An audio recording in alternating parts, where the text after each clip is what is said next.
Hello all viewers, welcome back to my channel जिसका नाम है एडुटेनमेंट फोकस प्लस।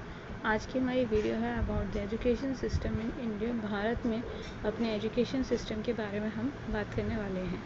तो ये जो सिस्टम है हमारा एजुकेशन का, ये काफ़ी बड़ा सिस्टम है और हायर एजुकेशन सेक्टर्स यहाँ पे अवेलेबल है, जो कि इन 1947 में इस्टेब्लिश हुआ था और 18 यूनिवर्सिटीज़ एंड 496 कॉलेजेस इसके अंदर आते हैं। और करंटली 600 से भी ज़्यादा यूनिवर्सिटीज़ और 30,000 से भी ज़्यादा कॉलेजेस हैं। लेकिन हमारे जो इंडियन एजुकेशन सिस्टम है इसमें काफ़ी सारी प्रॉब्लम्स है। जी हाँ, इसमें एजुकेशन जो सिस्टम है इसमें हम बच्चों को जो पढ़ते हैं उनके एजुकेशन सिस्टम में काफ़ी सारी प्रॉब्लम्स हैं। जो बच्चे हैं उनके ऊपर क्या है, पढ़ाई का काफ़ी ज़्यादा प्रेशर हो जाता है। साथ में टीचर्स और यूनिवर्सिटीज़ नई नई अपडेट्स आती जा रही हैं, नई नॉलेज उनको मिलता जा रहा है, लेकिन जो सिस्टम है वो अच्छे से नहीं तैयार हो रहा है, जिसकी वजह से स्टडी का काफ़ी ज़्यादा प्रेशर है। उसी तरीके से हम पहले बात करेंगे about the role of family in child education. पढ़ाई के ऊपर फैमिली का काफ़ी बड़ा रोल है। साथ ही साथ जो फैमिली में हम रहते हैं उस फैमिली को जो है सोशलाइजेशन होना काफ़ी ज़्यादा इम्पॉर्टेंट है, यानी कि उनको क्या है, अपने बाहर के लोगों के साथ मेल मिलाप होना बहुत ज़्यादा ज़रूरी है, जिससे कि काफ़ी ज़्यादा इम्पॉर्टेंट रोल प्ले करता है बच्चों की एजुकेशन में। साथ ही साथ जो पेरेंट्स हैं उनको इन्वॉल्व होना चाहिए बच्चे की एजुकेशन में, ताकि बच्चा अच्छे से पढ़ सके। इन सारे पॉइंट्स को हम अच्छे से बात करेंगे।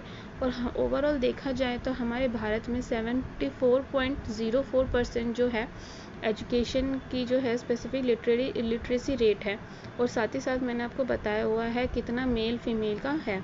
और 2025 में डॉक्टर श्रीकांत जैसकार है, जिनको कि सबसे एजुकेटेड पर्सन बताया गया है हमारे भारत में, जिनके पास 20 से भी ज़्यादा डिग्रीज़ इनके पास है और उनका बैकग्राउंड एकेडमिक काफ़ी ज़्यादा अच्छा है। तो ये सारी चीज़ों को ध्यान में रखते हुए हमने देखा है जो बच्चे पढ़ते हैं हमारे एजुकेशन के सिस्टम में, काफ़ी लोग पढ़ते हैं, बच्चे पढ़ते हैं, लेकिन उनमें से अनएजुकेटेड पर्सन भी है। अबाउट 37% ऑफ पर्सन जो है 287 मिलियंस में से, टोटल पॉपुलेशन में से 37% जो है वो अनएजुकेटेड है, यानी कि उनके पास कोई पढ़ाई लिखाई नहीं है। और हमारा जो एजुकेशन सिस्टम है ये क्या है, फॉर्मल और इनफॉर्मल दोनों तरीके से है। लेकिन ये स्ट्रक्चर किस पे अपना स्टैंडर्ड अप्रोच जो है, काफ़ी सारी हमने प्राइमरी स्ट्रक्चर स्टैंडर्ड अप्रोच करता हुआ चलता है, और प्राइमरी, मिडिल क्लास, हायर, काफ़ी सारी इन्होंने रोल प्ले की है। लेकिन जो फैमिली का रोल है बच्चों के एजुकेशन में, उसके बारे में अब हम बात करेंगे। अगर फैमिली जो है सपोर्टिव है तो इससे कहते हैं कि अच्छा इन्वायरमेंट तैयार होता है, उनको एक पॉजिटिविटी मिलती है, उनकी बिहेवियर में भी काफ़ी वैल्यूज़ ऐड होते हैं, वो पॉजिटिव रहते हैं। और अगर फैमिली सोशलाइजेशन में है, यानी कि अगर वो फैमिली सोशली काम करते हैं, लोगों के साथ उनका मेल मिलाप है, अच्छे लोगों के साथ है, तो उससे भी काफ़ी इम्पोर्टेंस होता है। क्योंकि उससे क्या होता है, बच्चे की लैंग्वेज में डेवलपमेंट होती है, वो इंडिविजुअली अपने डेवलपमेंट खुद से करने की कोशिश करता है, उसको बातचीत करने की एजुकेशन में काफ़ी ज़्यादा हेल्पफुल होती है, उसकी स्किल डेवलपमेंट होती है। और साथ ही साथ उसमें जो है लर्निंग स्किल, अलग अलग रिलीजन्स को जानने में उसको हेल्प मिलती है। साथ ही साथ मोरालिटी ऑफ कैरेक्टर्स, इन चीज़ों कल्चर का उनको काफ़ी ज़्यादा इंफॉर्मेशन मिलता है, इंटरेस्ट मिलता है काफ़ी चीज़ों में, हैबिट्स, ओवरऑल हर तरीके से उनकी पर्सनैलिटी में डेवलपमेंट होती है। Role of parents in childrens education. Parents जो है उनका भी काफ़ी ज़्यादा रोल होता है एक फैमिली और सोशलाइजेशन के साथ ही साथ। तो चलिए बात करते हैं। अगर एक पेरेंट्स इन्वॉल्व होते हैं चाइल्ड के एजुकेशन में, उसमें क्या होता है, उसको मोटिवेशन मिलते हैं, उत्साह मिलता है, वो अपने सोशल स्किल्स को डेवलप कर सकता है, एकेडमिक परफॉर्मेंस उसकी अच्छी होती है, साथ ही साथ उसमें लाइफ स्किल जो है वो सीखने की कोशिश करता है। पेरेंट्स जो है अपने पर्सनली करेक्टर, हैबिट्स और इमोशनल हर तरीके से जो है ये देखा गया है साइंटिफिकली, पेरेंट्स के इन्वॉल्वमेंट से ये एजुकेशन में हेल्पफुल हुआ है। तो पेरेंट्स को अपने बच्चों में जो है एजुकेशन में हेल्पफुल होना चाहिए। इसका मतलब ये नहीं कि सिर्फ मदर ही उसमें अपना दे रही है योगदान, साथ ही साथ फादर को भी देना है, जिससे कि उसको स्टेबिलिटी एंड सिक्योरिटी मिले।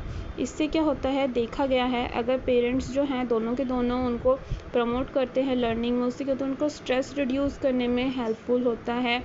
साथ ही साथ जो बच्चा है उसकी टॉलरेंस पावर बढ़ती है, उसको नए रूल ऑफ मॉडल का पता लगता है, वैल्यू ऑफ एजुकेशन का उसको पता होना चाहिए, कम्युनिकेशन स्किल उसकी अच्छी होती है, बच्चा जो है आपसे एडवाइस ले सकता है, साथ ही साथ उसको रिसोर्सेज का पता लगता है।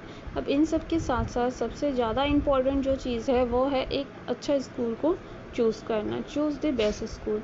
स्कूल को आप किस तरीके से कह सकते हैं कि वो बेस्ट स्कूल है, जहाँ पे क्या है, बच्चे जो हैं अपने स्कूल से ही पहचाने जाते हैं कि ये इस स्कूल का बच्चा है। तो किस तरीके से आप एक अच्छा स्कूल अपने बच्चे के लिए चूज़ करेंगे जिससे कि उसका एक ब्राइट फ्यूचर हो। सबसे पहले आपको देखना है कि वो स्कूल का बोर्ड कैसा है, आपका डिस्टेंस कितना क्या पड़ता है, सबसे बड़ा मैटर करता है। नेचर स्कूल का कैसा है, इंफ्रास्ट्रक्चर कैसा है, फीस और उसकी सिक्योरिटी किस तरीके से है, ये सारी चीज़ें देखनी मोस्ट इम्पॉर्टेंट चीज़ है। और एक चीज़ आपको कंसिडर करना है जब भी आप राइट स्कूल जो है अपना चूज़ करें अपने बच्चे के लिए, कि जो भी राइट स्कूल है, बेस्ट स्कूल जो है, क्या वो हमेशा ही से ही बच्चे के लिए राइट चॉइस हो सकता है? जी नहीं, ऐसा बिल्कुल भी नहीं है। तो स्कूल को चूज़ करने के लिए आपको सारी चीज़ें तो देखनी है जो मैंने आपको पहले बताया, लेकिन उसके साथ आपको एक चीज़ और देखनी है कि राइट स्कूल जो बिल्कुल सही स्कूल है, हम उसको कैसे कह सकते हैं, जहाँ पे बच्चों के साथ टीचर का अच्छा योगदान हो। ठीक है, बच्चे आपस में योगदान उनका अच्छा हो। ठीक है, उनके जो है करिकुलम एक्टिविटीज़ हो, साथ ही साथ कल्चर एक्टिविटीज़ हो, उनको इकट्ठे जो है बच्चे को, सभी बच्चे को जो है एक ही तरीके से देखा जाए। जो वीक है उनके ऊपर ज़्यादा से ज़्यादा काम हो, जो अच्छे हैं पढ़ाई में उनके साथ भी बच्चे को मेल मिलाप हो, उनके साथ जो है ग्रुप स्टडी करवाए टीचर, जिससे कि बच्चे को ग्रुपिंग में हेल्प हो, जाके वो सभी बच्चों के साथ अपना मेल मिलाप कर सके। और सबकी देखिए स्कूल में पढ़ाने के लिए फ़ीस लगती है, तो आपको वो भी गैदर करनी है। हमेशा ये नहीं होता कि जो एसी लगे हुए स्कूल है तो वो अच्छे स्कूल है, जिनमें नहीं है वो अच्छे नहीं हैं। उनकी रेपुटेशन को देखना ज़रूरी है, उनकी extra curriculum activity, society, safety, ये सारी चीज़ें देखनी बहुत ज़्यादा इंपॉर्टेंट है। एक बच्चा जो है वो अलग होता है, उनकी फैमिली अलग होती है, सोसाइटी, उनका इन्वायरमेंट, उनका सोशलाइजेशन कैसा है, ओवरऑल सारी एजुकेशन स्किल, उनकी सारी चीज़ें देखनी ज़रूरी है, जिससे कि हम कह सकते हैं कि बच्चे के एजुकेशन जो है वह सही जगह पे जाता जा रहा है। तो ये सारी चीज़ें आप लोगों को ध्यान में रखनी है अपने बच्चे के एजुकेशन के लिए कि उसको अच्छा एजुकेशन मिल रहा है, और उसके बाद ही हम कह सकते हैं कि बच्चे में वेल राउंड डेवलपमेंट हुआ है। अगर वीडियो अच्छी लगी तो प्लीज़ लाइक कीजिएगा और चैनल को सब्सक्राइब कीजिएगा, ताकि आपको जल्दी से जल्दी नोटिफिकेशन मिलता रहे। और चैनल को सब्सक्राइब करना ना भूलिएगा। Like, share and subscribe to my channel and thanks for watching.